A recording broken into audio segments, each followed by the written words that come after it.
এমন এক যোদ্ধা ছিলেন যাকে দেখে স্বয়ং ভগবান শ্রীকৃষ্ণও ভয় পেতেন। তার সঙ্গে যুদ্ধ করার সাহস পর্যন্ত শ্রীকৃষ্ণের ছিল না, আর তাই তিনি রণভূমি ছেড়ে পালিয়ে যেতে বাধ্য হয়েছিলেন। যখন জরাসন্ধ শ্রীকৃষ্ণকে হত্যা করতে ব্যর্থ হলেন, তখন তিনি যবন দেশের রাজা কালযবনকে সঙ্গে করে নিয়ে এলেন।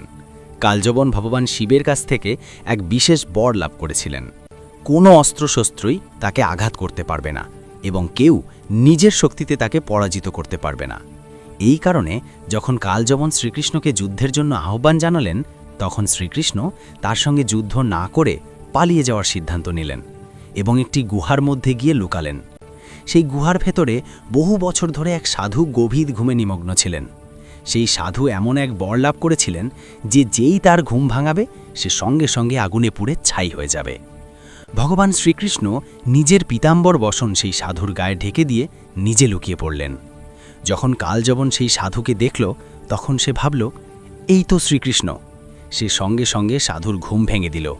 ঘুম ভাঙতেই সাধুর দেহ থেকে নির্গত তেজে কালযবন মুহূর্তের মধ্যেই আগুনে পুড়ে ছাই হয়ে গেল এবং সেখানেই তার শেষ হলো।